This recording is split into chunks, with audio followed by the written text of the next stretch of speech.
Hey everyone, I'm Megyn Kelly. Welcome to the Megyn Kelly Show. We have alleged Jeffrey Epstein victims speaking out in D.C. this morning, along with a bipartisan group of legislators, including Ro Khanna and MTG. This comes as the House Oversight Committee releases tens of thousands of documents related to the case. But is there anything new in these documents that they received from the DOJ? Let me just start by saying this. I've got my doubts. This is the House Oversight Committee subpoenaing the DOJ, and neither of these groups has any motivation, any real interest in doing anything to upset Donald Trump, who wants this thing over. So to me, I've got to be honest, it seems like fig leaf-a-mania by everyone other than that Massey Ro Khanna effort, which is a separate thing. So you've got the House Oversight Committee subpoenaing the DOJ for all of its Epstein documents, and they do a 30,000 document dump, which so far looks like there's some stuff that may be mildly interesting, but people who know the case really well are saying this is all old, which seems like what the DOJ would do because they're not going to give anything to House Oversight that they actually think is probative, since they've already told us that allegedly there isn't anything and they're not interested in producing anything. So let me tell you, as a lawyer involved in many litigations over the course of my professional life, it's easy to generate thousands of documents that are technically responsive to a subpoena while withholding the ones you don't want to produce, especially when it's a Republican-controlled committee. They're not actually going to go after Bondi or Team Trump for not giving the goods. So I have very low expectations on this. A couple things have come out that were like, oh, that's kind of interesting, but mild. I don't have high hopes.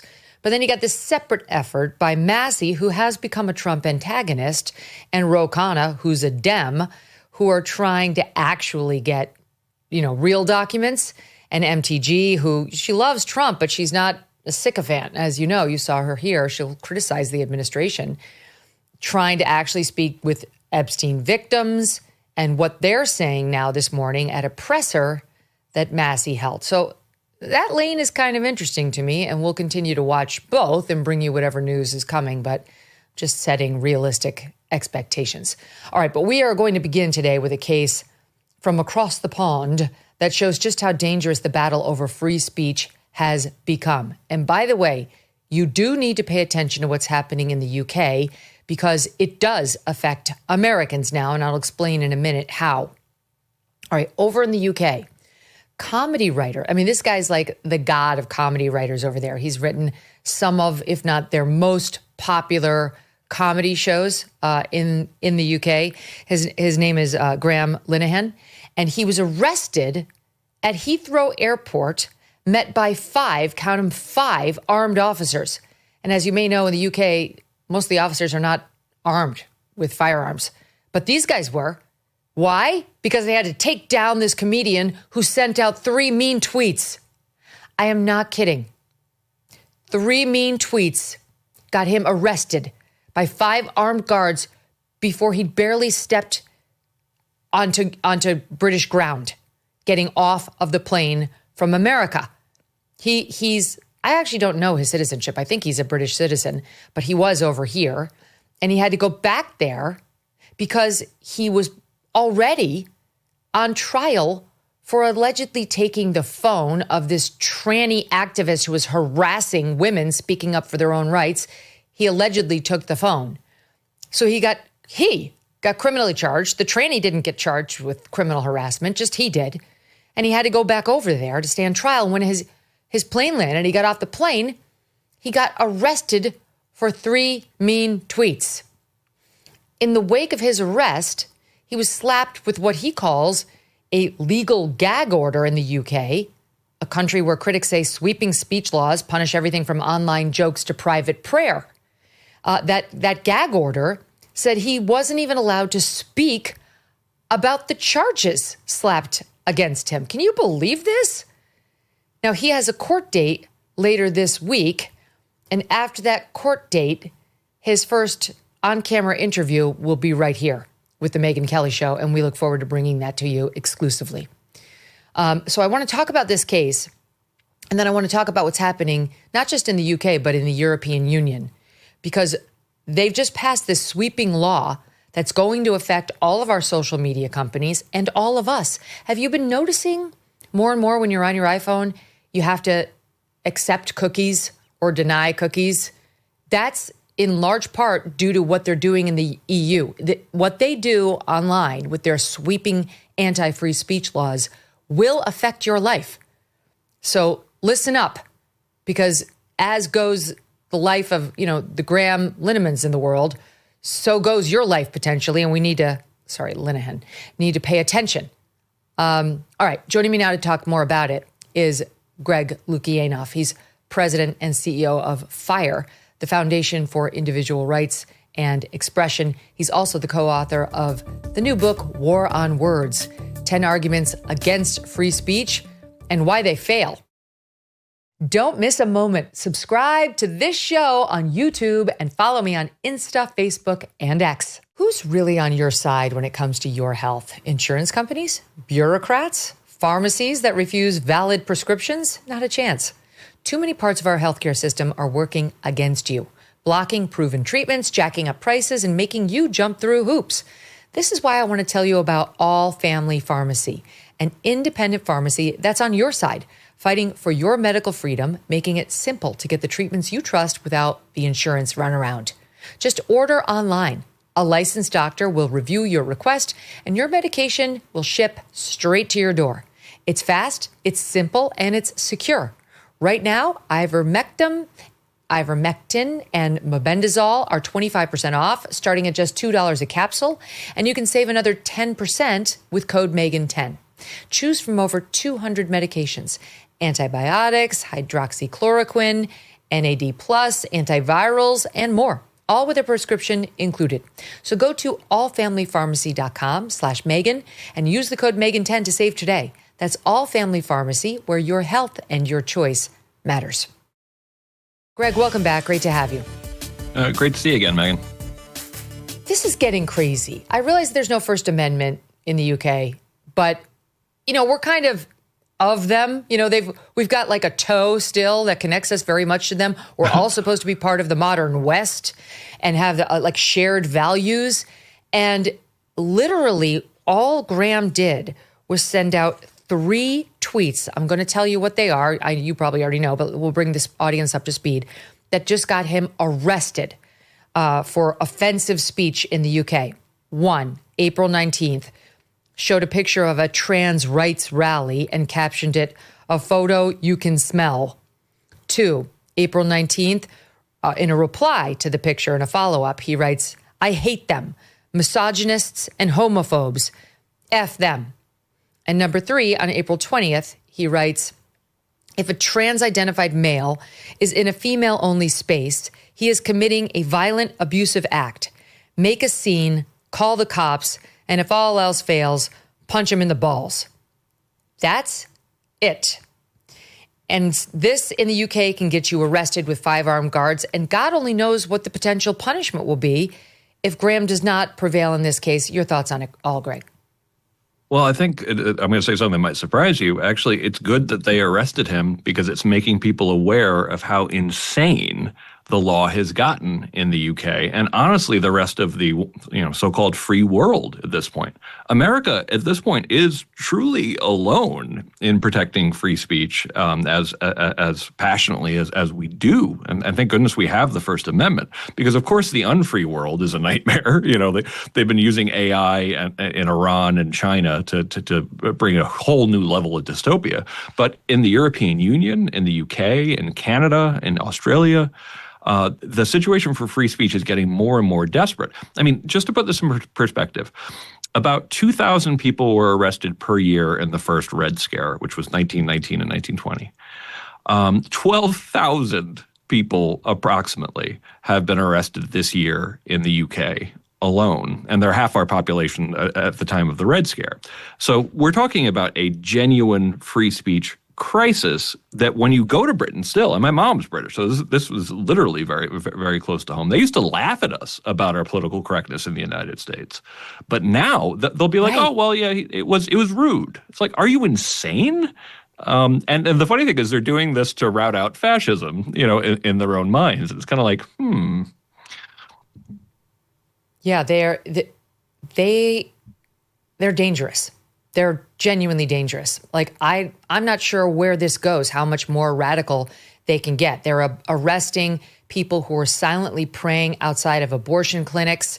They're really hot on the trans issue. You cannot say anything about trans activism, trans activists, the gender issue. You have to be completely woke and politically correct on it, or you can wind up like Graham. I mean, this is a celebrity. He is a celebrity over there who is very well known for these hits. And of course, our comics, he's a comedy writer, tend to be, in many cases, amongst the greatest geniuses. Really, they see the seams in the story. They're our most important cultural commentators. They come to these issues before many of us do, and they're important for that reason alone. He actually gave an interview to Jordan Peterson a year ago or so. It was December of 2024. And spoke about being canceled because he's been very hot on the trans issue. Here's a bit of that in SOT 1. I always think of that Muhammad Ali line where he said, the Vietnamese never called me no N-word. And I feel the same way about the left. The right never called me a bigot. Right. And they called me a bigot for basic things like saying, hey, you shouldn't be cutting the breasts off little girls. You shouldn't be. Yep, there's one non-hate crime incident. Yep. We can keep piling them up. There shouldn't be men in women's prisons. It's actually against the Geneva Convention to put men in women's prison. Okay, so he's speaking complete sense, Greg. Complete sense. It's not even like here in America, we always talk about how you have to find the least popular speech, the most provocative and unpopular, and that's the stuff we need to zero in on protecting. What he's saying over there is actually factual statements. Now, the one statement about kick them in the balls, okay, that's a little bit more provocative than his other statements. But that wouldn't even come close to being censorable speech here in America.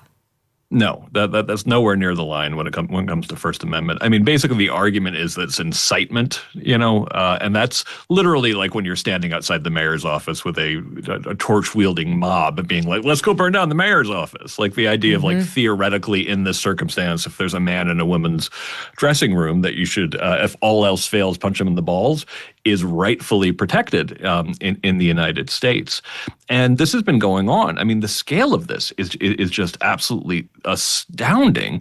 And it's been hard to get people to really pay attention to how bad it's gotten in the United States. Or for that matter, sorry, not in the United States, in the UK. We were done a real favor, actually, by 60 Minutes, because they did actually a piece on how bad it's gotten in Germany as well. We showed that. And they 60 Minutes loves it. Yeah. Oh, the host did seem to kind of be like, oh, this makes sense, and they show morning raids of these speakers, and they gave one example of like a German called a politician a penis, and that got him arrested. It's like, okay, so you can't insult politicians anymore, and they actually said that's a day that's even ending worse. in Y. In the United States of America. I mean, everybody would be under arrest if you couldn't say negative, part of being a free person things. Is you can pick on your politicians. Well, speaking of politicians in the UK, J.D. Vance went over there and spoke at the Munich Security Conference in February and really was very frank with our European friends about where things are going there. And there was very negative leftist reaction at home to what he was saying. Like, oh, how dare he lecture them? Who does he think he is? He was spot on. And I'm going to show this soundbite, but I hope people will listen to this thinking about what just happened to Graham and to many others. I'm going to get into what's happening beyond Graham, but watch this. The Scottish government began distributing letters to citizens whose houses lay within so-called safe access zones, warning them that even private prayer within their own homes may amount to breaking the law. Naturally, the government urged readers to report any fellow citizens suspected guilty of thought crime. In Britain and across Europe, free speech, I fear, is in retreat. I mean, that, to put it mildly. You've got Adam Smith Connor. He's an Army vet who was fined nearly $13,000 for silently praying near an abortion clinic over there. Lucy Connolly is one many have cited over there. She was sentenced to 31 months in prison for calling for deportations of illegal immigrants on X. It's getting genuinely scary. And now you have Nigel Farage, who formed his own party over there, which is on the rise because of issues like this, who testified in front of the House, the U.S. House Judiciary Committee, this morning, a couple of hours ago, in the wake of Graham Linehan's arrest, and had the following warning, SOT 4. He's not even a British citizen. He's an Irish citizen. This could happen to any American man or woman that goes to Heathrow. It is a potentially big threat to tech bosses, to many, many others. This legislation we've got will damage trade between our countries, threaten free speech. I've come today as well to be a klaxon, to say to you, don't allow, piece by piece, this to happen here in America. And you would be doing us and yourselves and all freedom-loving people a favour if your politicians and your businesses said to the British government, you've simply got this wrong. At what point did we become North Korea? Well, I think the Irish comedy writer found that out 2 days ago at Heathrow Airport. Good for him. Agreed. Here's the, I think, what in part he was referring to. It goes beyond Graham, because you and I are swept up into this weird web of censorship that they're casting, not just in the UK, but in Europe, thanks to the EU Digital Services Act, yes, which is this law that has been passed that could cripple free speech, not just over there, but over here. It governs all of our social media companies, which is now the new public square. And it basically bans speech that is offensive. Not basically. I mean, it does. And it's relatively new in terms of taking effect. It was passed a couple years ago, but in terms of when it took effect, it's relatively new. And it says that you can silence or censor voices that you find offensive. It gives super broad powers to the European Commission to regulate content deemed harmful. Yeah. It took effect in 2024. And this is by using the biggest and most expansive definition of so-called hate speech one can imagine. So Megyn Kelly can get on X or Facebook and say there are only two sexes, male and female, and a man cannot become a woman. And Elon Musk is fine with that as the owner of X, and Mark Zuckerberg at this point would allow that as the owner of Facebook. But they both operate in Europe, and this European Commission can look at Megyn Kelly's tweet and say, no, that's hate speech, and go to those platforms and insist that they shut down the tweet or even potentially take down the account, Greg. Yeah. And there is actually a lawsuit, I think that was launched last week with 4chan trying to defend findings against it under the DSA, or actually the findings against it are in Britain. So one thing I wanted to tell your entire audience is that I would love to have a case that Fire could bring that would defend American free speech rights and the rights of American companies from encroachment from European laws or laws from the UK, because this could sink our free speech here. Actually, we just wrote a book on this called Authoritarians in the Academy. Sarah McLachlan at Fire wrote it, and it's about how China and Qatar are actually using their power and influence to limit free speech on campuses in the United States. But what the European Union, is doing, and what the UK is doing, could reach just as far. How is China using its influence to silence free speech on American university campuses? Pressuring different administrations to punish Chinese national students who are critical of China, to shut down events, to report. They report back situations where Chinese nationals are saying things that are critical of the crackdown in Hong Kong, for example, or for that matter, when they try to have events that feature the Dalai Lama or express support for Tibet. They're figuring all sorts of ways to exert pressure on various campuses to get that punished or shut down. So it's basically what they're doing to the film industry here in America. Exactly what they're doing to the film industry. It's amazing. It's like This is the same reason why you don't let Pfizer advertise on your show, because once they control your salary, they control your speech. And what's happening is we're so beholden to China and its dollars, or, its yen, whatever, that we bend the knee when they call us up and say, don't put that in your movie. We don't want to see that patch or that poster or that messaging. And Hollywood has bent the knee. And now you're saying this is happening when it comes to speech on university campuses. And instead of having a very strong instinct of saying, forgive me, but fuck off. This is the United States of America. We're doing it. We're going along with it. Yeah, no, and that's one of the reasons why I think we should all be concerned about this unreviewable power that the Secretary of State has to kick out anyone who, in the sole opinion of the Secretary of State, is adverse to foreign policy. Let's talk about that, because I've defended that. I've defended that, and I know we're in disagreement a bit on this, but I really want to hear your argument.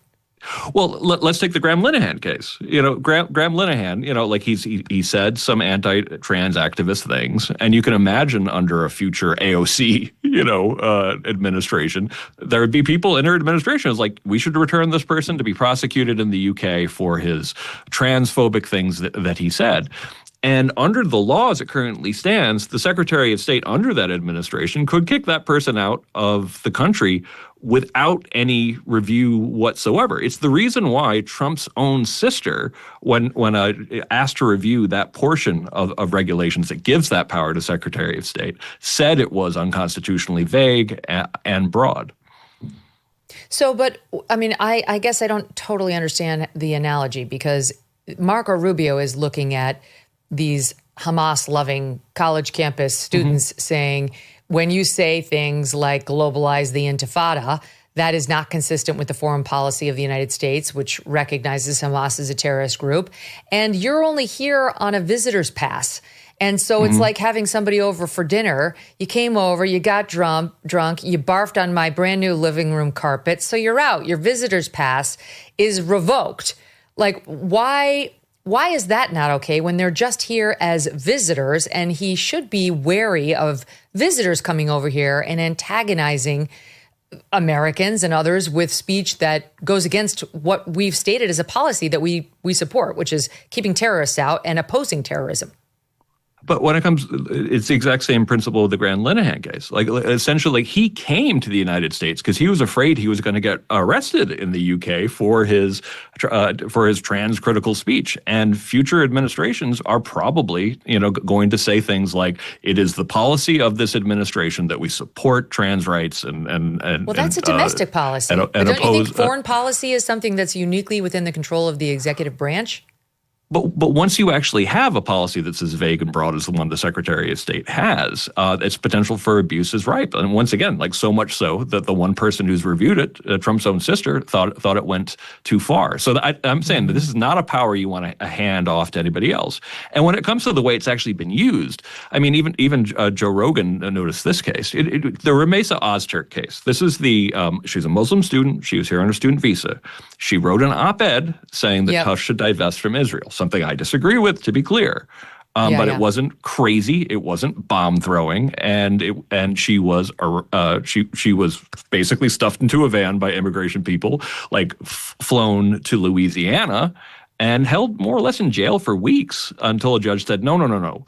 And since you're a fellow lawyer, Megyn, there is a Supreme Court case on the books called Bridges v. Wixon that, of course, you can consider things like opinion and whether or not someone's suitable to get a visa in the first place.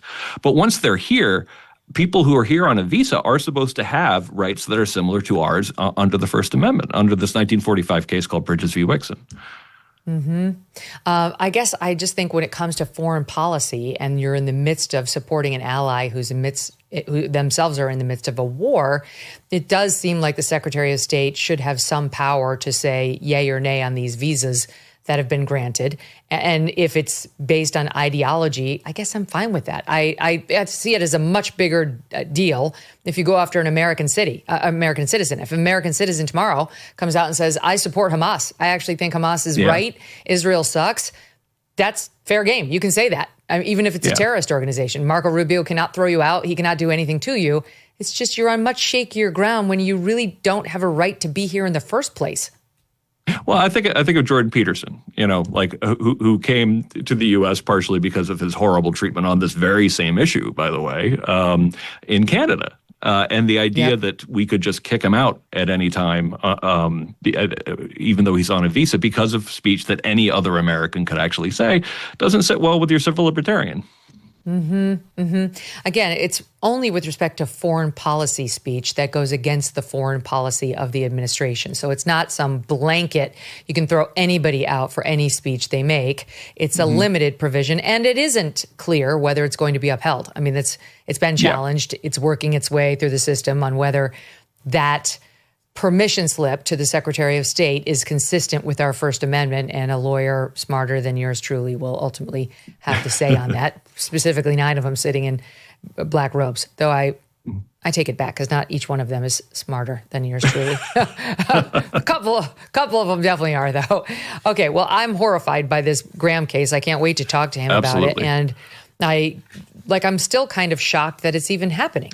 I want to talk to you about the trans thing, because this has become, when we start to bully and self-censor ourselves, the outside censors have really gotten it right. They've done their job.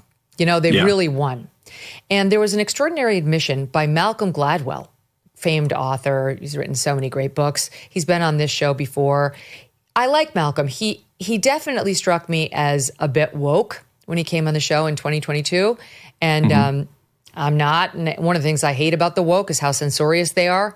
And he had, at the time, he was sponsoring a podcast by Ibram X. Kendi, which I was like, come, why? What? He's too smart for this. And he was also saying some strange stuff in the gender lane, very open-minded. And this is 2022. Look, by this point, we understood that boys should not be in girls' sports. But Malcolm was a little later to come along, but he has come along, to his credit. In any event, he moderated a panel with a bunch of people who were active on the trans issue in March of 2022, and it was over Leah Thomas, among other cases. It was at MIT.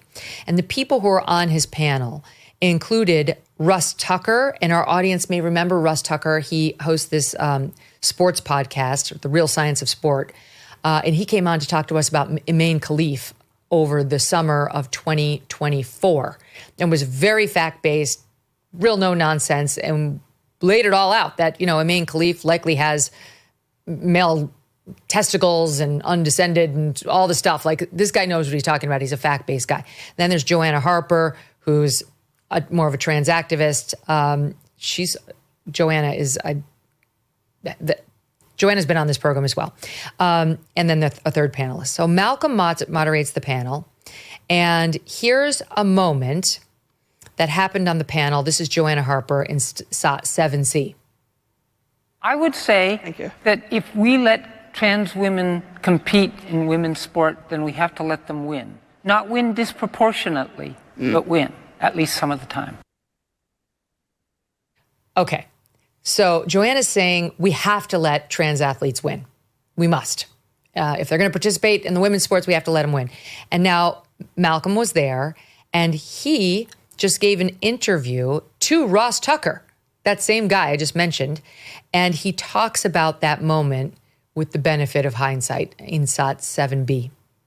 And at one point they turned to you, Ross, and they said, Ross, you have to let us win. And it was at that moment that I realized this argument has gone to the furthest extreme. What the trans movement is not asking for, they're not asking for, a place at the table. They're not asking to be treated with respect and dignity. What they're asking is for no one to question the considerable physiological advantage they bring to the sport, and no one to question if they're going to win these races by 5 seconds. Suck it up. Very good point and very true. And here's what brings me to you on it, Greg. You can comment on that too. But now here's Malcolm saying he's seen the error of his ways and how embarrassed he is about the way he moderated that panel just 3 years ago, SOT 7. If we did a replay of that exact panel at the Sloan Conference this coming March, it runs in exactly the opposite direction.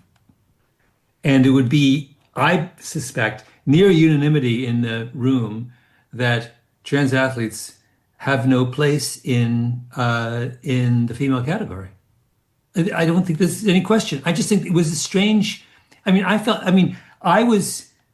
The reason I'm ashamed of my performance at that panel because I share your position 100%, and I was cowed.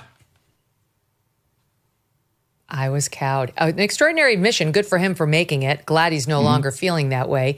But that's what happens when the bullies get in your head, and it's one of the main goals of, yes, the woke and certainly the transgender movement activists. Your thoughts on it, Greg? Yeah, we all saw it happen. And the intensity with which, over the course of about 10 years, we went from, well, no, of course, biological men and women are different. And also, like in First Amendment circles, how quickly people started making the argument that, yes, it could be potentially harassment if you don't call someone by their chosen pronoun, or if even there was a law in Colorado that we opposed, for example, that was saying that you could potentially have your kids taken away if you don't use their new chosen name. And I'm like, so what you're telling me here is you're saying that someone could lose their kids if they call them their legal name. And there was so much pressure around this issue. And I'm honestly, to this day, still kind of embarrassed on behalf of a lot of First Amendment activists who actually, during this time, were more or less saying, it's like, well, yeah, no, like not calling someone who is biologically male her could actually by itself be harassment. Fire was very clear. That can never be harassment by itself. And I feel like, but I feel like what people were just afraid to admit was that they were, and it's good that Malcolm put it this way, is people were just terrified of the trans rights activists, but then started rationalizing why they agreed with them and why they weren't actually being cowed. And I think we're waking up from this to a degree. But what we're seeing in England, with the Graham Linehan case, to bring it back to that again, is the fact that this is far from over. So what is your advice as somebody who's spent the vast majority of your adult life fighting for free speech rights on college campuses and other campuses for students who get chastised and punished by these university professors, virtually all of whom are radical leftists who don't want to hear conservative thought or just the questioning of their liberal orthodoxy? What is your advice for young conservatives going off to college now and feeling a little more empowered, certainly gravitating a bit more to the Trump movement, the MAGA movement, and not being woke, rejecting wokeism wholesale, but still under the same pressure by those in charge to say the right thing on the exam, to speak the right way in class, to have the proper opinions in mixed company? Oh, Megyn, I could do like a couple days on what my advice would be here. But the most basic part of it is, if someone's saying that you have to say something that you do not believe is true, that you have to call someone by a name that you don't believe that is theirs, or by a pronoun that they don't believe that actually applies to them, that's compelled speech. Compelled speech is worse than telling someone that what they can't say. It's telling someone what they must say. That's totalitarian. And if that case comes up, if you have actually that situation, contact FIRE, because there's a long string of cases that indicate, compelled speech is the heart of darkness, and you have rights under those circumstances. How about just the pronoun game in general? Because it's very annoying. I'll tell you what, this is the first week of school where we go, and we intentionally chose non-woke schools, and our son's school is definitely non-woke and very reasonable. They're not MAGA, they're just non-woke. They're old school traditionalists the way like we used to be, where they keep this ideology out of the classroom. But our girls' school, our daughter's school, is woke, more woke than I'd like. And first day of school, all the forms are given to my daughter in her classes asking her to say her pronouns. It's an all-girls school. They all have the same damn pronouns. Stop asking this. I really wanted her to say, I don't play that game. I'm not playing the pronoun game. But you couldn't, because the forms were electronic and they had to click something in order to go to the next box. And the forms were mandatory. it's infuriating, but that too is a compelled speech in its own way. Yeah. Well, we've definitely seen cases where, like when it's in a live context, where people have said, I'm not playing with this. I'm not going to give you my pronouns. And increasingly, I have seen a lot of examples where someone says, like, I'm not doing this. Like when they go around the class and ask for people pronouns, like, no, I'm opting out. Where that's become increasingly kind of acceptable. Where people are like, yep. So there is some sanity returning to that, but I do think that like this is an ideology that there's been a lot of celebration of like wokeness sort of like going away. I actually kind of like my preferred term for wokeness is social justice fundamentalism. It's Tim Urban's term because I think it like conveys kind of like it's kind of like it's just this radical kind of like belief that everybody must comply with my essentially secular religion, and there's this idea that it's gone away, and it's like in some circles, and it's like no. It hasn't. It's still there. Nothing has happened like that has massively changed this, and it's going to come back just as ferociously as the political correctness of the mid 1980s, early 1990s came back with a vengeance around 2014. This is all going to come back unless people really stand up for it. And also, frankly, Megyn, if people start deciding, need to start deciding to go to entirely different institutions to figure out ways to do their K through PhD educations in different ways, favoring different ways that can't actually coerce ideology out of them, or won't want to, at least. I really like that social justice fundamentalism. That's exactly what it is. Well, I'll be making a phone call to my daughter's school today. I just think this is insane. Everybody knows what the pronouns are of these girls. If you've got somebody who's confused, that's her issue. My daughter should not be forced to be questioning pronouns at all because some random unknown person in the school may or may not be having gender issues. I completely reject the entire discussion. It's offensive, it's objectionable, and it actually can cause harm. You do not inject confusion around gender where it doesn't exist. In any event, look, this is why you've devoted your whole life to things like War on Words, 10 Arguments Against Free Speech and Why They Fail. Your book, The War on Words, is well worth your time. Greg will give you all the arguments you need to stand up for free speech in America, which is under threat, perhaps not quite as badly as it is in the UK and in the EU, but hey, it could be a harbinger of things to come. Thanks for being here. Absolutely. Thanks, Megyn. Take care. All right, coming up next, Batya Ungar-Sargon. There's a lot going on we'll get to with her. Let's be honest, afternoons can be rough. Energy fades, cravings kick in, and focus goes out the window. What was I saying? Oh yeah, the quick fix is another coffee, but that can lead to jitters or a crash later. Peak's Sun Goddess Matcha is another option. Whether it's how the day starts or how it gets back on track, this matcha is not just a drink. It can be a better daily habit. It gives steady energy and helps you focus without the ups and downs. This is not just any matcha. It's organic, ceremonial grade, and grown in Japan's pure volcanic soil, far away from pollution. It is shaded longer for more nutrients and blended by tea masters. That's how serious they are about quality. This taste is smooth, it's creamy, and it's rich, not bitter like lower quality matcha. It packs powerful antioxidants to keep you sharp and steady. Right now, you can get up to 20% off for life, plus a free rechargeable frother and glass beaker. It's backed by a 90-day money-back guarantee. So go to peaklife.com/Megyn. That's PIQUE life.com/Megyn to try it for yourself. Again, that's peaklife.com/Megyn. We've got a lot of other big news to get to today, including President Trump fighting crime in Democrat-run cities and fighting the Democratic politicians in the process, updates in the Epstein story, and more. Want to be joined now by Batya Ungar-Sargon, whose new show on News Nation is called Batya, and it debuts September 20th. Congrats, Batya. That's awesome. Thank you so much, Megyn. I have to say, you have been such a role model for me for such a long time. I know so many journalists, men and women, who aspire to be more like you every single day. So thank you so much for that, for the role modeling, for the example you set that you can be fiercely independent and never bought by anybody. and That's for right. everything you do for this country. Thank you so much, Megyn, and for having me. You're so sweet. You're so sweet. This is your moment. This is not my moment. And God bless the folks over at News Nation, because I know the folks who run that joint. They're very smart. They're very talented. And it surprises me not at all that they took a look at you and said, oh, why aren't we hiring her? We'll get her over here. So congrats to both of you. You both have a wonderful future ahead, and I'm sure the show will be a big success. Okay, let's talk about Epstein, because that's what's happening right now on Capitol Hill. As I explained to the audience at the top of the hour, you kind of have the House committee that oversight is subpoenaing DOJ. Been underwhelmed with what they've produced, and I expect to remain underwhelmed.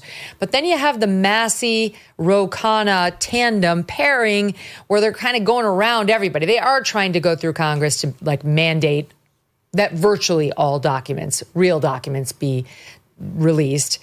We'll see. We'll see how that goes. But they did have a presser this morning with a bunch of Epstein victims, or women who say they were his victims. And I'll give you an example. Here's Lisa Phillips, who says she's committed to sort of working outside of this process and making sure the truth comes out. Her name is Lisa Phillips again, and it's Thought 50. Several of us Epstein survivors have been discussing creating our own list of names.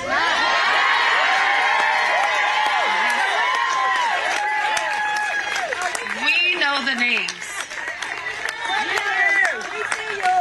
Many of us were abused by them. Now, together as survivors, we will confidentially compile the names we all know were regularly in the Epstein world. And it will be done by survivors and for survivors. No one else is involved. Stay tuned for more details on that.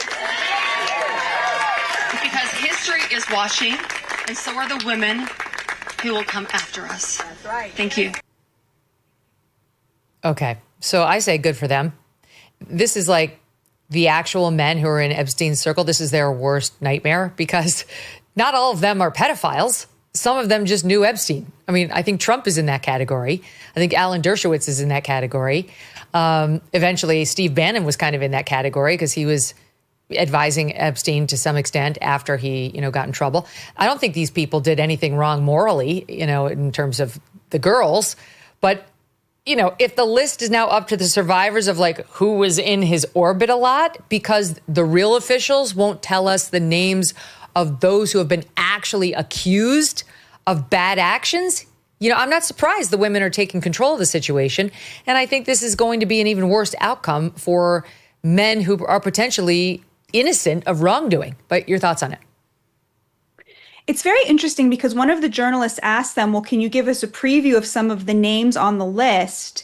And they declined to do so because they're worried about getting sued, which I think is a good thing, right? You don't want people randomly naming people who haven't done anything wrong. I will say I thought the most interesting thing that happened was that the lawyer seemed to dispel the myth that there was a big pedophile ring. And what I mean by that is he was very clear, and he said at one point to one of the, in the Q&A portion of the press conference, he said, let me be very clear, Jeffrey Epstein personally abused all of these women for his personal gratification.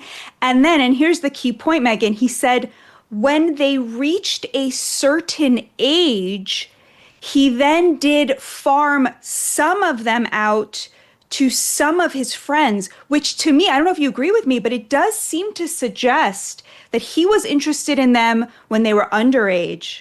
And then when they reached a certain age, one of them even said when she got too old for him, he kind of kicked her out. And at that point, he would introduce them to his friends, which does seem to suggest that those friends are not actually implicated in pedophilia, and possibly not even in anything criminal. Now, the Alan Dershowitz thing, I think, is very important, because he's kind of, for me, the reason that I don't think that releasing a full list is a good idea. I think that he managed to prove that he had been falsely accused. But I have to say, I don't think his reputation ever recovered from having been associated with the scandal. And I personally think that's kind of an unfair thing to do to a lot of people. The other thing I will just say is, I do think that the women themselves are on kind of a different page than Ro Khanna and Thomas Massey. they did not seem to want the same things to be released. I don't think they want everything released. They kept saying, is there footage of what happened to me in the hands of the government? As if the last thing they want is for that to be, God forbid, released, right? So I do think they are being manipulated a little bit and used in this kind of gross, titillating way to hurt Trump by people who see him as a political adversary. See, I think it's interesting what you said about Dershowitz. I disagree that his reputation didn't recover. I think what happened was Dershowitz never recovered from defending Trump in the first impeachment trial.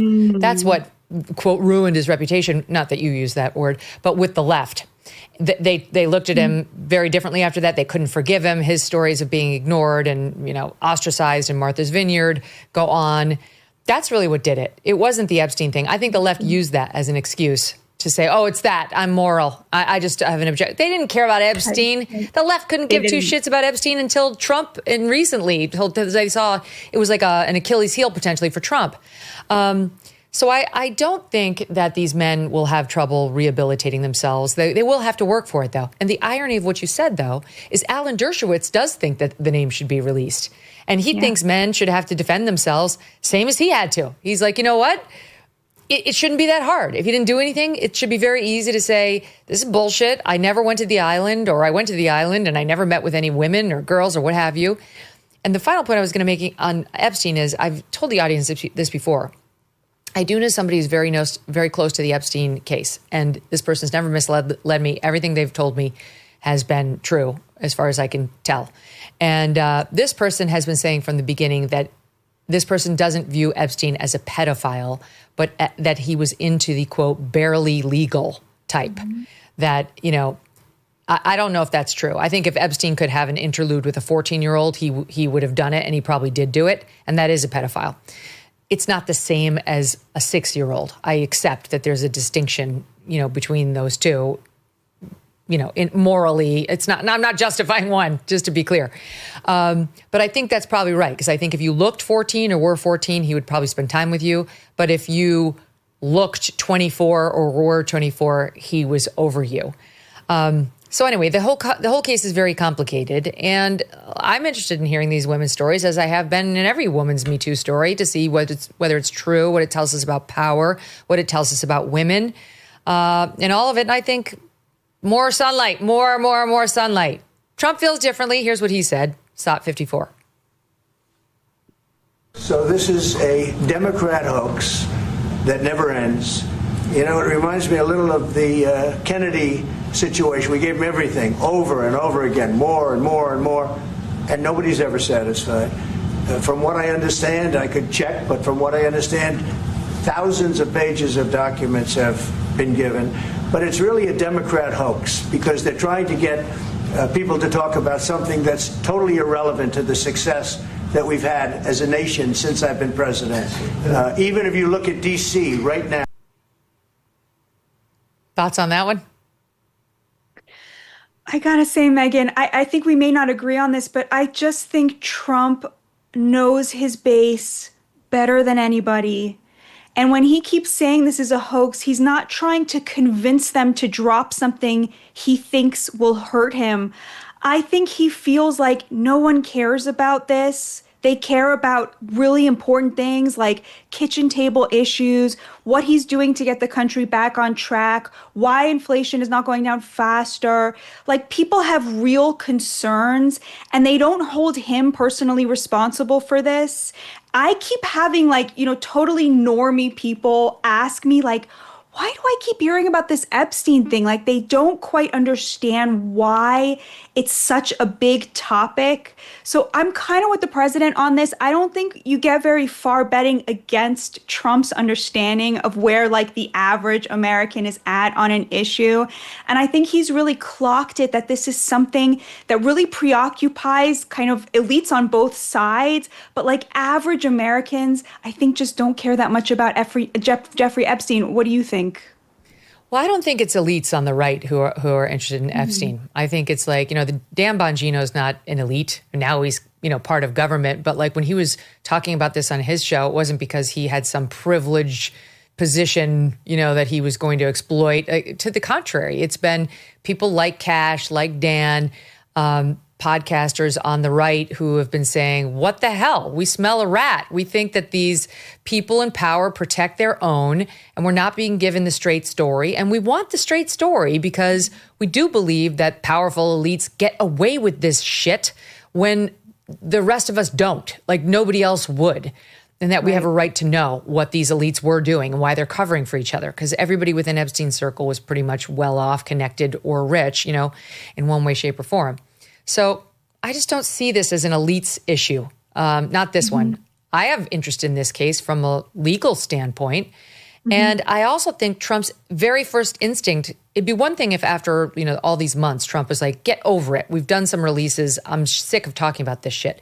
But on day one, he was like, Jeffrey Epstein, who is interested in that story? Are we still talking about Jeffrey Epstein? And it was like, what? What are you saying? Your DOJ just released this ridiculous 2-page memo trying to declare it over. That's why we're talking about it. Why are you acting like we just brought this up out of the blue? So that's really one of the things that set off the firestorm. Having said all that, it's not my top issue by far. It's not one of my top 50 issues. I just think the ongoing saga of it is interesting. So anyway, okay. We're going to pick it up on the back end of this break. Quick break, more with Batya right after this. When inflation jumps, when you hear the national debt is over $37 trillion, do you ever think maybe now would be a good time to buy some gold? Well, you'd be right. Whether as a hedge against inflation, peace of mind during global instability, or just for sensible diversification, Birch Gold Group believes every American should own a physical gold. And so they created something special. Until September 30th, if you're a first-time gold buyer, Birch Gold is offering a rebate of up to $10,000 in free metals on qualifying purchases. To claim eligibility and start the process, request an info kit right now. Just text MK to 989898. Plus, Birch Gold can help you roll an existing IRA or 401k into an IRA in gold, and you're still eligible for a rebate in free metals of up to 10 grand. So make right now your first time to buy gold and take advantage of a rebate up to $10,000 when you buy before September 30th. Text MK to the number 989898 to claim your eligibility and get your free info kit. When you're buried in credit card debt and loans, it's human nature to put it off and say, I'll deal with it later. If that's you, here's something you need to know. Done with Debt discovered a little-known strategy that works in your favor to dramatically reduce or even erase your debt altogether. They can aggressively engage everyone you owe money to in September, and here's how.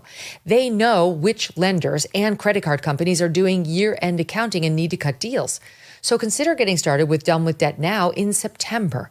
Done with Debt accomplishes this without bankruptcy or new loans. In fact, most clients end up with more money in their pocket the first month. Get started now while you still have time. Go to donewithdebt.com, speak with one of their specialists for free. Again, that's donewithdebt.com. Go now in September while they can do the most for you. Donewithdebt.com. That's donewithdebt.com. Back with us now, Batya Ungar-Sargon, host of the brand new show on News Nation. It'll be easy for you to search and find because it's called Batya. Okay, so Trump's alive, thank God. Alive and well, happy to report. We need to report it because for some reason, the loons on the left spent the entire weekend speculating that he might be dead. Based on what? Some errant report that he had suffered a heart attack or something? No, based on the fact that they hadn't actually seen him on camera for 3 days. 3 days. He had a presser. He was out in the news. And then for 3 days, he wasn't actually on camera or holding a press event. And they went into meltdown, speculating that he might be dead. It led to people like George Conway of the Lincoln Project, formerly married to Kellyanne Conway, saying things like, shh, don't jinx it. Like, if you talk about it, he might wind up alive. Like, the fervor for this man's death was in full flower over the weekend. There's one great example we have here, which is Jen Psaki. Now, she, of course, I'm sure, hoped Trump was dead.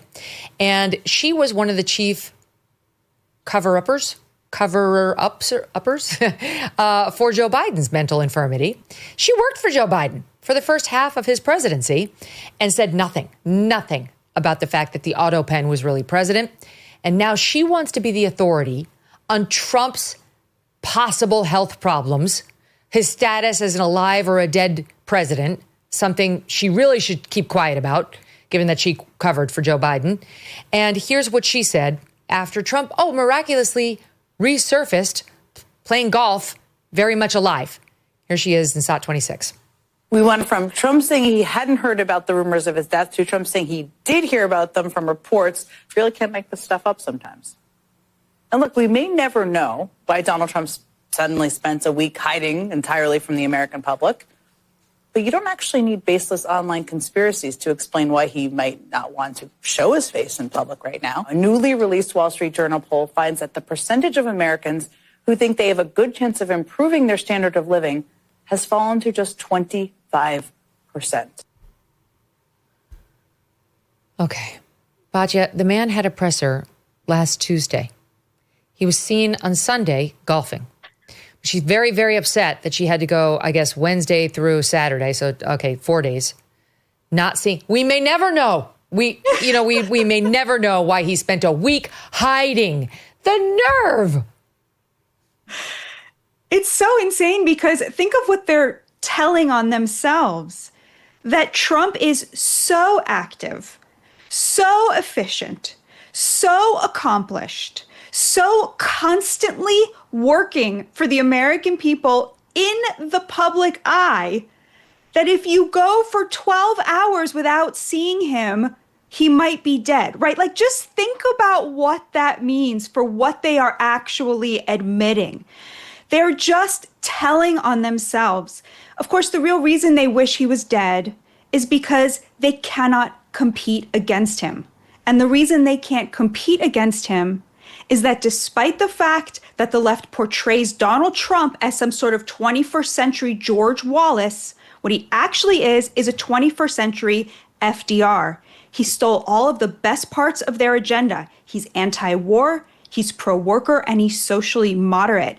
This is the nature of the American people, and they know that they have nothing to offer the American people to convince them to come back to the Democratic Party. And so they are left to simply wish that he dies. I mean, this is such a capitulation, Megyn. This is what defeat looks like. Yes, it's so true. That's their only way out, is to hope for an early demise, which is just so vile. Disgusting. You've got Tim Walz. Okay, Jen Psaki, she's a talking head, whatever. But Tim Walz was recently the vice presidential candidate on the Democratic ticket. Maybe you would expect a little better, a little higher in terms of the rhetoric. You would be disappointed. Here is SOT 27. You get up in the morning and you doom scroll through things, and although I will say this, the last few days you woke up thinking there might be news. Just saying.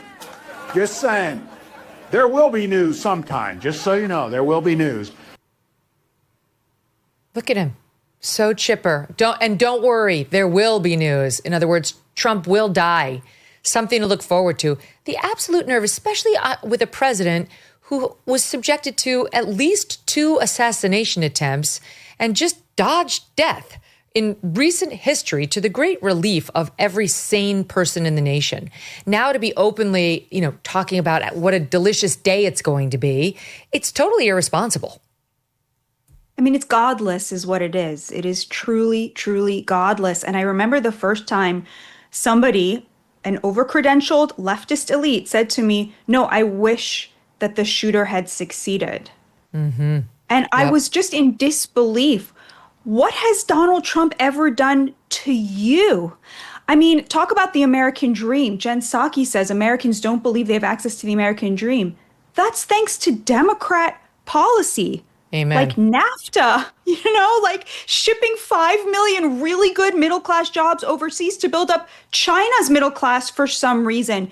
Defunding vocational training. Thank you, President Obama. Cutting off another avenue that working class Americans had to the American dream. Since the 70s, Democrats built an economy that was an upward funnel of wealth from the pockets of working class Americans into the top 10%, the over-credentialed leftist progressive college elites. It was wage theft of their working class neighbors. And then now these same rich people who got rich off of the mass immigration that resulted in the downward mobility of working class Americans sit there saying, oh, wow, I wonder why working class people don't think they have access to the American dream. Do you think it's because you welcomed in millions and millions of illegal immigrants to replace them in the job market and drive down the wages and live off of the government and, take their welfare? Like, it's so exactly obvious. Right. It's so obvious. The nerve of her to use that Wall Street Journal poll, which I do want to discuss with you, but on the decrease in believing in the American dream, that it's possible for me or my children, that came out this week. And the nerve of somebody who not only is a Democrat, but worked for the previous Democrat administration, a guy who was vice president for 8 years under Barack Obama. And Jen Psaki's been tied to them all to be like, it's all Trump's fault. It's the first 7-8 months of Trump that have led to these poll numbers. It's all on Donald Trump, not a Democrat creation at all. It's so frustrating. And you catch them in these catch-22s because on the one hand, they hate the tariffs. The Democrats have secretly, quietly become the party of free trade. I don't know if you noticed, because whatever Trump is, they have to be the opposite. So Trump said, this trade's not fair to American workers. Suddenly they're rushing to defend trickle-down economics and free trade. Okay, let's set that aside.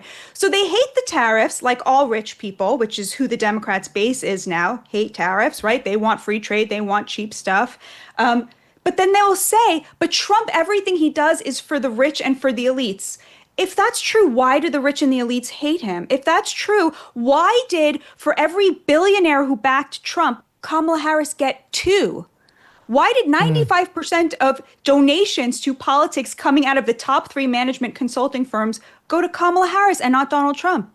Why did Wall Street pick Kamala Harris and not Donald Trump? I mean, they know it's not true even as they say it. But, data coming out of Treasury right now shows there's been a 1.4% wage increase for blue collar workers just in the last 8 months, thanks to Donald Trump's administration. Megyn, 1.5 million illegals have exited the workforce and they have been replaced by 1.8 million American workers. This is like an astonishing feat. And despite the fact that many of those Americans who replaced illegals are working in things like meat packing, you haven't seen a huge increase in prices. There's a very small increase in prices in consumer prices. It's less than 1%. Despite the fact that we're replacing people who will work for $5 an hour with Americans who expect healthcare. I mean, what Donald Trump has done with our economy is staggering. He's reduced the income gap, reduced the wage gap. He's literally bringing back the American dream for the bottom. And all you hear when you turn on cable news is millionaires bemoaning the fact, that this economy is bad for them. It's just the chutzpah here, the chutzpah, and them blaming him for everything that went wrong under successive Democrat administrations. It's disgusting. The nerve. So I want to give a couple stats on that poll in 1 second, but I do have to play the Trump response. He spoke with Peter Doocy at the White House about the alleged rumors. The rumors of my demise have been greatly exaggerated. And Peter Doocy raised it with him in SOT 25. Here's how that went. How did you find out over the weekend that you were dead? You see that? No. People didn't see you for a couple days. 1.3 million user engagements as of Saturday morning about your demise. Really? I didn't see that. I have heard, it's sort of crazy, but last week I did numerous news conferences, all successful. They went very well, like this is going very well. And then I didn't do any for 2 days, and they said, there must be something wrong with him. Biden wouldn't do them for months. You wouldn't see him. And nobody ever said there was ever anything wrong with him, and we know he wasn't in the greatest of shape. No, I heard that. I get reports. I did numerous shows and also did a number of truths, long truths, I think pretty poignant truths. No, I was very active over the weekend. I didn't hear that one. That's pretty serious stuff. I'm glad it's well, it's fake news. It's just it's so fake. That's why the media has so little credibility. So now you had Jen Psaki and others out there saying, I don't believe him that he didn't hear it. And, as if Trump ever lies about that crap. Like Trump would be like, yeah, I heard it. It was ridiculous. Screw them.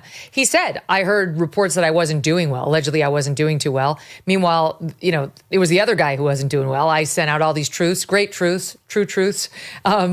And he had done that throughout the days. And I misspoke before. He was seen playing golf on Saturday. So they got eyes on him on Tuesday at a robust presser. They got eyes on him on Saturday playing golf. But we had to go Wednesday, Thursday, Friday, which led to these lunatic conspiracy theorists on the left saying he died. And then when he says, no, I didn't hear that, but that's insane. I'm fine. It's fake news. Then they say, oh, he's lying. He did hear it. Like, what's wrong with them? These are the same people who look at our side and say we're the conspiracy theorists. We're the people who don't believe science and truth when it's staring us in the face.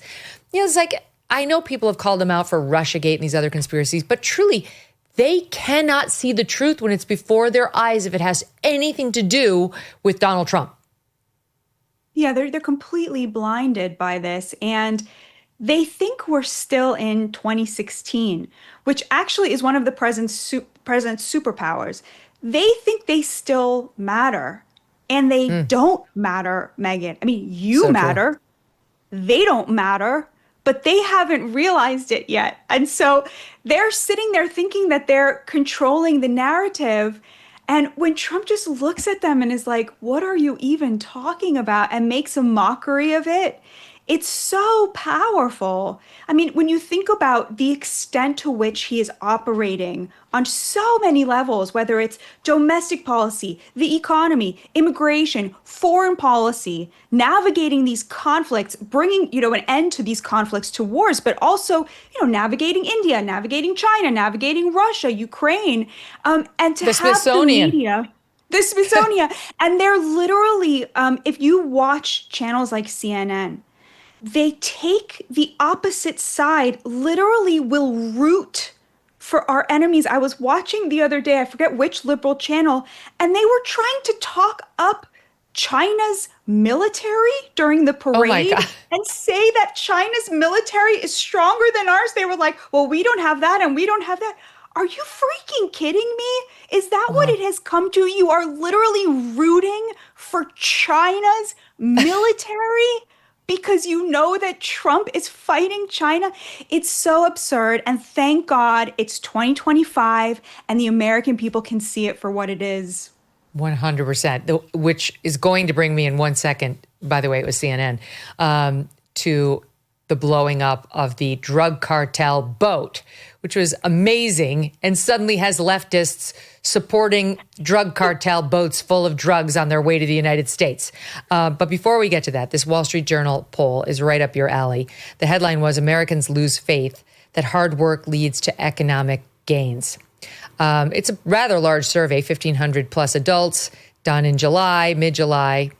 The share of people who say they have a good chance of improving their own standard of living fell to 25%. Just 25% of Americans believe they have a good chance of improving their standard of living. It's a record low in surveys dating back to 1987.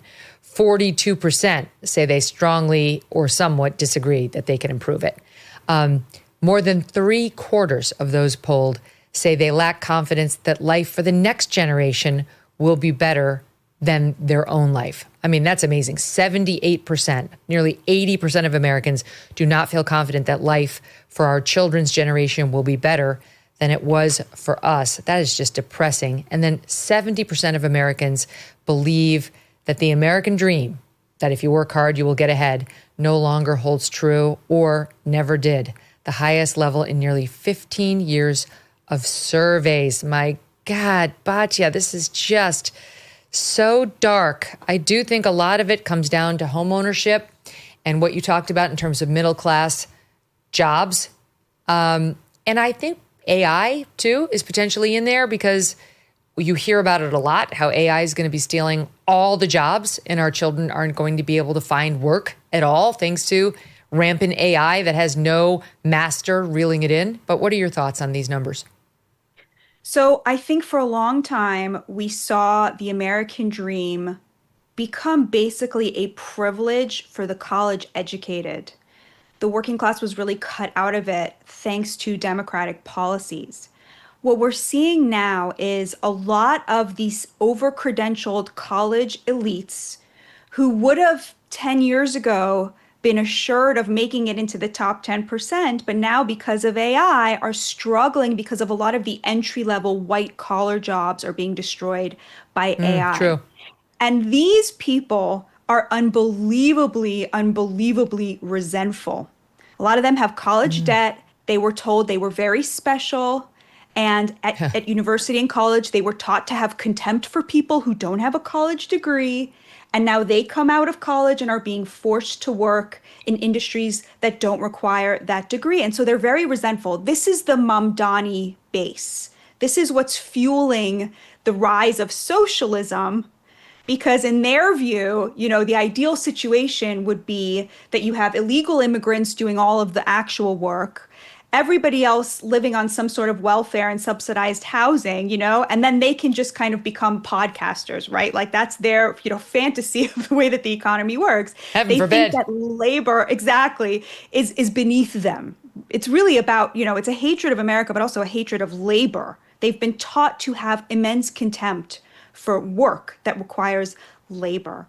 So those are the people I think who are losing trust that they're going to be better off than their parents. But I think a much bigger thing is exactly what you pointed out, Megyn. It's home ownership. This has to become a major concern for the GOP going forward. This is what Gen Z is thinking about all the time. They're really not thinking as much about the cultural battles and the cultural issues. They're thinking about why, or Epstein, they're thinking about why they can't afford a home, which brings me to this Lisa Cook. This I'm in love with this story.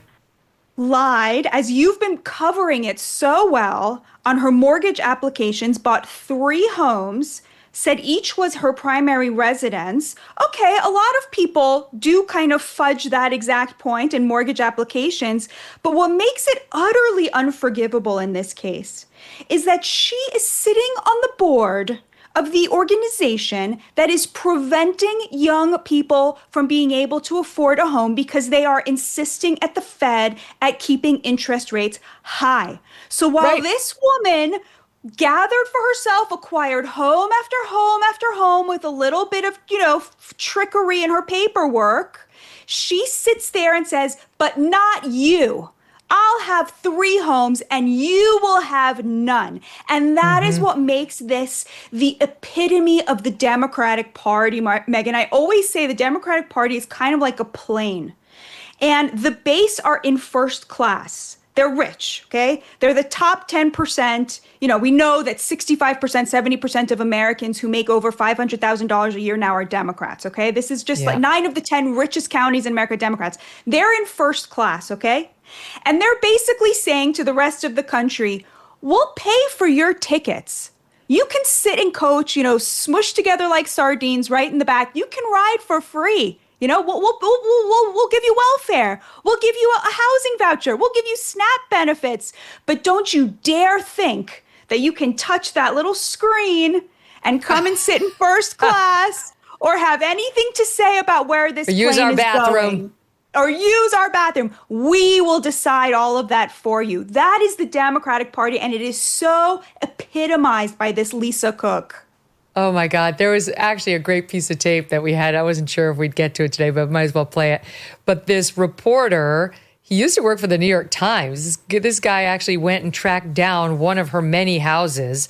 You recall there were 3. There was one in Ann Arbor, Michigan, which is very confusing because I think Ann Arbor, she worked at Michigan State. Ann Arbor is where University of Michigan is. I think it's at least an hour away from Michigan State. So I'm not sure why she was buying in Ann Arbor. She said it would be her primary residence. It does not look like it was. And 2 weeks later, she bought a residence in Atlanta, Georgia, and said that was going to be her primary residence. But we don't think that was the case either. And then she also bought a house in Cambridge, Massachusetts, which she said was going to be a secondary residence, but it appears she rented it out as a rental property to bring in income. All of those were lies. You call it trickery. I say it's fraud. It's criminal fraud, Lisa. Lisa, that's not legal. Okay, that's how it looks to me. And this journalist, Charlie LeDuff, went to the Ann Arbor home listed as her primary residence. And guess who wasn't there? Lisa was not there. Watch what he found. The door's dirty. There's a key lockbox right there. There's a white man at the dining room table. It's weird. I don't think she's married. Hello? How you doing? Okay, how are you? I'm good. My name's Charlie. I'm a reporter. This house is in the news. I was wondering if Lisa Cook lives here, or do you rent? No, we're just renting, so you'll have to... I'm sorry?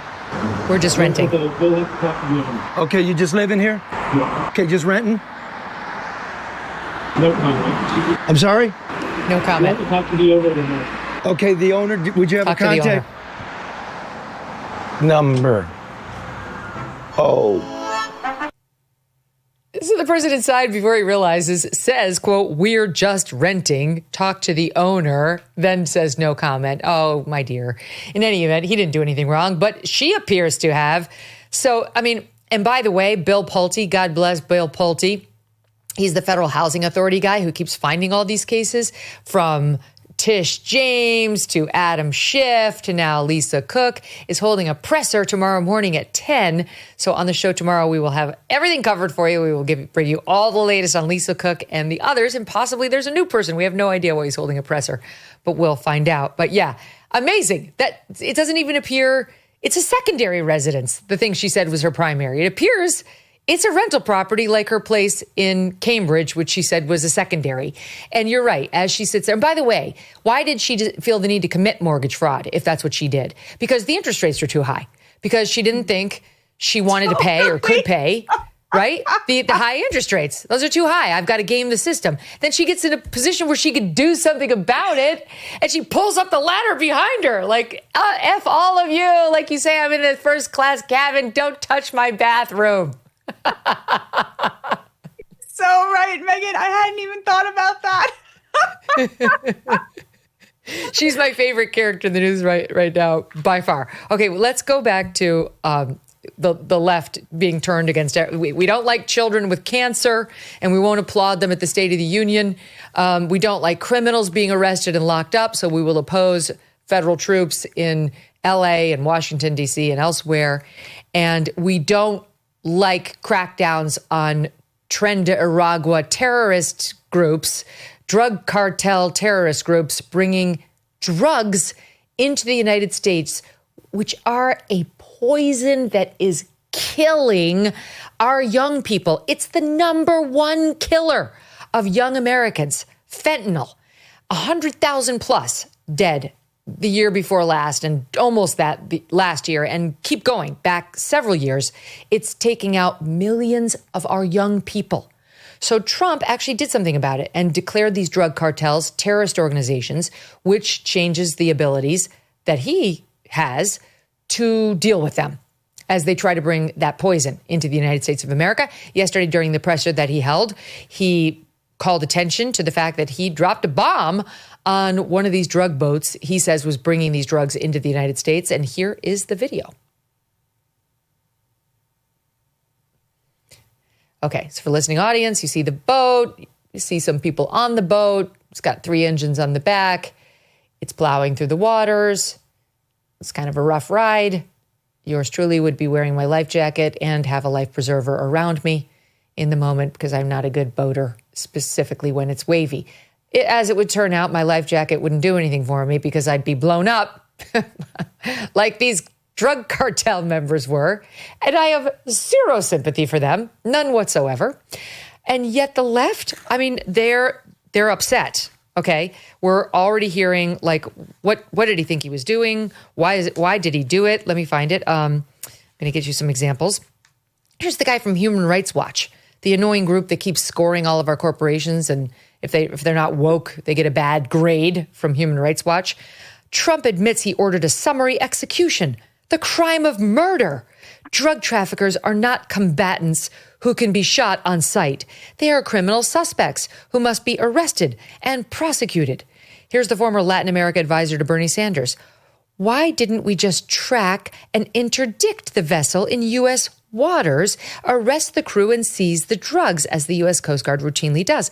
I cannot imagine the timing of the Venezuela boat strike has anything to do with this, and then posted a link to the Epstein story.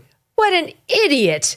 Then there's this guy, Ed Krasenstein. These Krasenstein brothers are ridiculous personalities of the left online.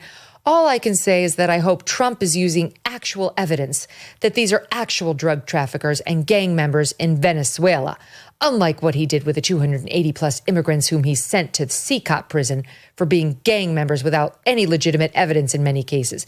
Taking human lives is a major thing. Does drug trafficking warrant death? Batya, I can't with these people. Okay, like, do they not understand what's actually happening in our country? To your point about the elites, like, although drug, fentanyl and all that, it's affecting everybody across classes. The Susan Wojcicki, the CEO of YouTube, which is owned by Google. I mean, this is a very rich company. Her son, unfortunately, died from a fentanyl-laced pill. I mean, it's happened across classes, but these people don't seem to understand. And I pulled this soundbite just to make the point, okay? Because that, like, does drug trafficking warrant death? Why didn't we just track and interdict the vessel? Tell it to the parents who have lost their 19-year-olds to what they thought was a Xanax and turned out to be deadly fentanyl. Like, God forgive me, but the son of my dear friend Eric Chase. And that's exactly what happened to him. He came on this show when we were just born, and we were still an audio-only podcast, so you won't see his face, but you'll hear him talking to me. This is not long after it happened, okay? Tell it to him. Watch. Come home from a restaurant. I'm sorry, love. I can feel it. That's right. So we get the call that he had taken what he felt was a Xanax that he bought on campus, and it was laced with fentanyl that he didn't know, and he passed. It's so awful, Batya. As a parent, I look at these people and I say, yes, the answer to your question, does drug trafficking warrant death? The answer is yes. Yes, it does. The answer to why didn't we just track and interdict the vessel in U.S. waters is because we had the right to take them out. They were here to poison our children. They were literally coming on shore to poison our children to death. I don't understand how the left doesn't see that. They don't care what happened to Eric's son. They don't care about this problem at all because they don't think it's going to affect them, or they don't think it's a limousine liberal issue like paying off student loan debt. And the reason I know that is because they haven't done anything about it, and they're having anything other than the reaction of applause in response to Trump's move.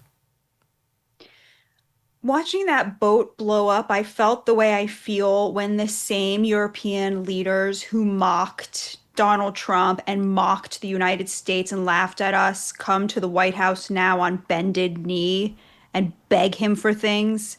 It just made me feel so proud and safe to be an American. Yes. And it's amazing to me that the left is literally coming out and saying it, like, hands off our Trendaragua, right? Yes, like, right. It wasn't actually a mistake with Kilmar Garcia Obrego that he was a wife-beater, human trafficker, MS-13 member. Like, they didn't make a mistake. No. If you are all of those things and you are Donald Trump's enemy, they will back you. You are their friend. You have the Democratic Party in your corner, you know? We are all Kilmar, as AOC put it, you know? The same people who are, you know, out in pussy hats and, you know, doing Me Too movement, you know, turning flirting in the office into like the civil rights issue of our time, are now out here saying, hands off our wife beater, right? And it's the same thing here. How dare you kill these gangbangers coming to murder American citizens? And with this kind of moral authority, they're high on their own supply. They think that they have the moral high ground here. It's so disgusting. And this truly is one of Donald Trump's geniuses. It's not just that he's actually making the country better and safer and more prosperous and lifting up the hardest working Americans into the American dream. It's that he manages to bring out the lowest, worst qualities in his opponents. There is no depth to which they will not sink if they think they are opposing him, and they just keep getting shown up again and again and again. There is not a single value the Democrats hold dear that they will not turn on a dime if they think that they can use that to hurt Trump, and it's astonishing. I genuinely can't imagine watching a President Biden or President Wes Moore do this to a drug cartel, bringing drugs into our country, and having anything other than the reaction of good for him.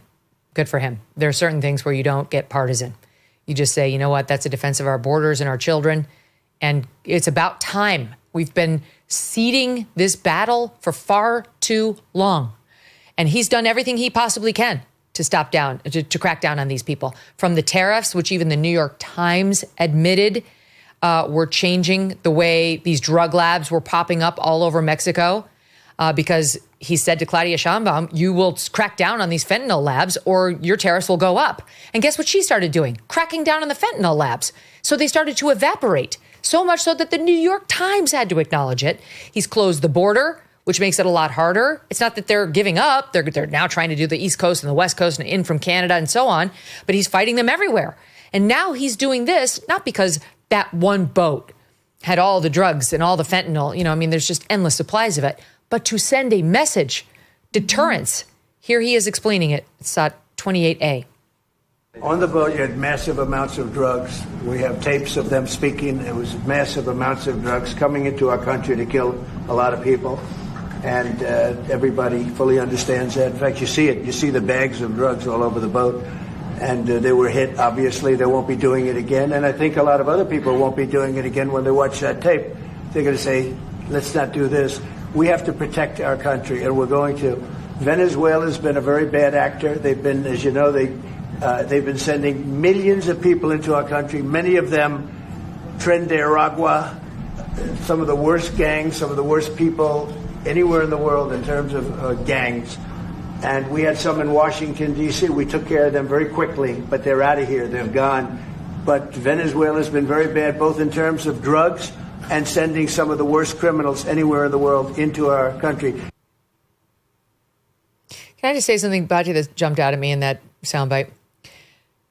He's sitting in the White House, and you can see some of the decoration on the fireplace behind him is now gilded. Trump's big on gilding. His entire penthouse is gilded. He's gilding the inside of the White House in many areas. It's getting very gold.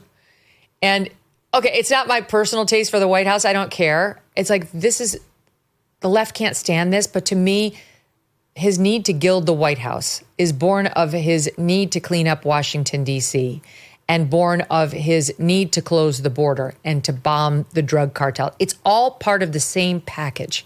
He wants a pristine, beautiful, safe White House, your house, my house, the houses on the south side of Chicago and South Washington, D.C. It's all born of the same thing. It's a perfectionism. It's a commitment to excellence. It's an inability to settle for less or this is good enough. And I always thought people criticize his narcissism. Everyone who runs for president has a touch of narcissism, some more than. You don't think Obama's a narcissist? Good Lord. Bill Clinton, you don't think he's a narcissist? Wake up. Trump's narcissism is such that you could always sense that if it could be unleashed on our behalf, it could really make a difference. And that's what I see when I see the gilding and when I see Washington, D.C. now with almost no crime, and when I see that drug ship get blown out of the water. I think it's a little gaudy, but I love it. I mean, it's gaudy and big and tasteless in the way that America is. We're not here to imitate Europe. We're not here to try to pretend that we have class, and that, we want to be like you guys. No, we have our own thing going. We like gaudy stuff. We like big stuff. We like to make a statement. We're not out here trying to win magazine fashion awards or whatever. Yeah. We wear the flowered pants. Wear the flowered shorts when we go over to Europe. Exactly. We're in our flip-flops, we're not trying to blend in. Exactly. So I think it's great. I totally agree with you. And I think, of course, the tariffs is really the proof in the pudding. The tariffs said to Wall Street, I don't work for you. I work for the American people. And that split screen with President Obama, who in the 2008 financial crisis, he came into office right after and gave $700 billion to the very crooks who resulted in 10 million Americans losing their home, including $30 billion in bonuses. Imagine being an American who lost their home in 2008, saw the crooks who did that to you get $30 billion in bonuses, and now you're standing here and watching Donald Trump tell the entire global elite, screw you, I don't work for you, I work for that guy who lost his home, and I'm going to get a factory back into his town so that he can get a job again and buy a new home. That's what we're seeing here, really. Yeah, of course, he's Trump, right? He's got a very healthy sense of himself, but he's not just a president right now. He's a leader. He really does see what is good for this country as the only thing that matters. And he has a theory of the case about what went wrong and how to fix it. And there's nothing he won't do in order to do that. And I think for a lot of people, even ones who don't agree with how he's doing it, they see him willing to take on the elites in the media, in finance, the economists, the experts, and say, I don't care what you think, and I don't care if you call me names. I am here to serve.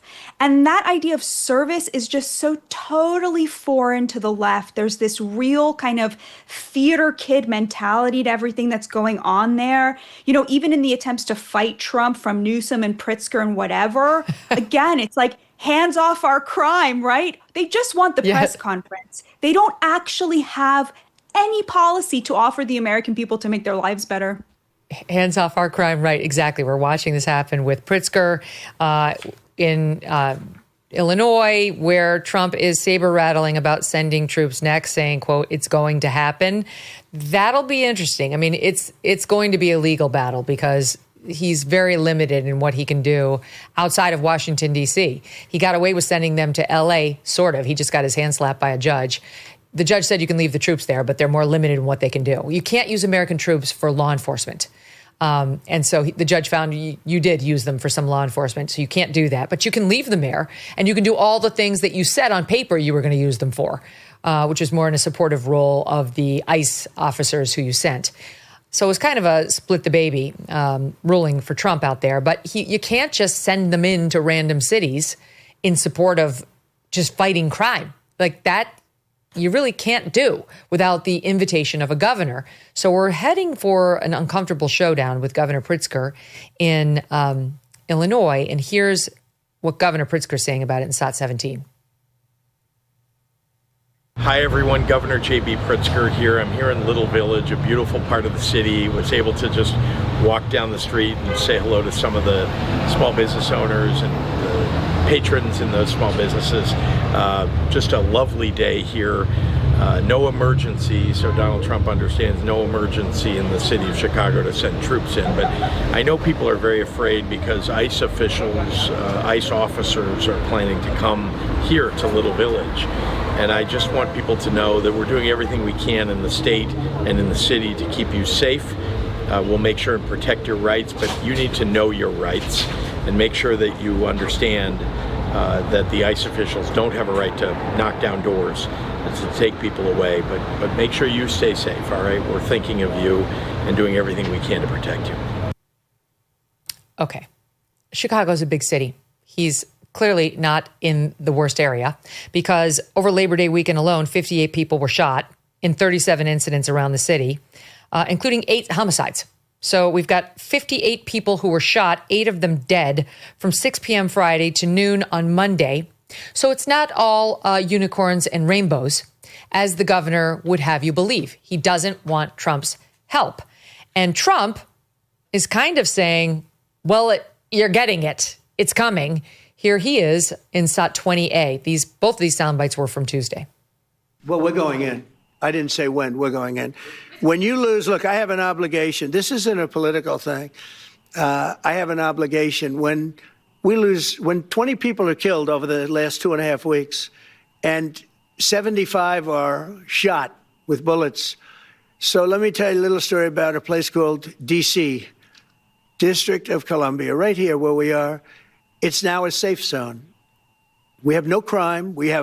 It's in such great shape. You can go and actually walk with your children, your wife, your husband. You can walk right down the middle of the street. You're not going to be shot, Peter. You're safe.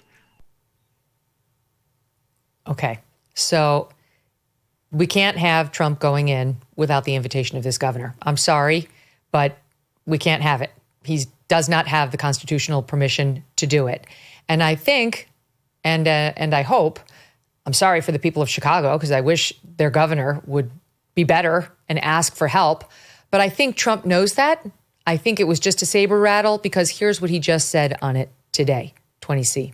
So we're making a determination now. Do we go to Chicago, or do we go to a place like New Orleans, where we have a great governor, Jeff Landry, who wants us to come in and straighten out a very nice section of this country that's become quite tough, quite bad. So we're going to be going to maybe Louisiana, and you have New Orleans, which has a crime problem. We'll straighten that out in about 2 weeks. It'll take us 2 weeks, easier than D.C. But we could straighten out Chicago. All they have to do is ask us to go into Chicago if we don't have the support of some of these politicians. But I'll tell you who is supporting us, the people of Chicago. And I sort of want them to let it be known they have incompetent people. So he didn't finish the sentence, to go into Chicago without the support of the local politicians. And I think the end of that sentence would have been, is not constitutionally permissible. It very clearly is not constitutionally permissible. He cannot do it. I really hope he doesn't do it, because I don't want a world in which I'm siding with Governor Pritzker over President Trump. But I will if he does it, because he can't do it legally. However, I think that's what he's saying, Batya, that he's realized that, and that he's going to send the help to cities and states that want it. And what a great way of shaming the Governor Pritzkers of the world. Trump has promised to abide by the Constitution and all of the court rulings, and so far he has, something that, of course, the media refuses to cover. One of his most undercovered strengths is his nimbleness. He will pivot. If he sees something is not working, or if somebody shows him a better option, I totally agree with you. I think going to New Orleans, which is extremely violent, would be a great alternative. My heart really breaks for specifically the Black citizens of Chicago, who make up 80% of the homicide victims, just totally disproportionately represented in the crime statistics. I'll just give you a few. A Black Chicagoan is 20 times more likely to be killed. A Black child is 5 times more likely.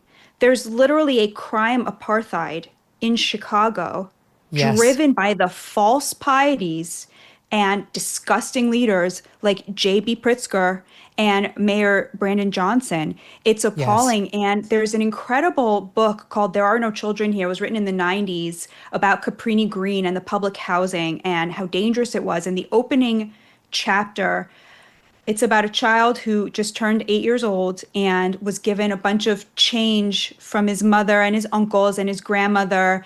And he's taking the change and it's in his pockets and he's so excited. He's going to go to the store and he's going to buy something he's been really, really wanting and never had any money for. And he's so excited and he walks outside and the shooting starts and he has to hit the floor and all the change goes flying everywhere.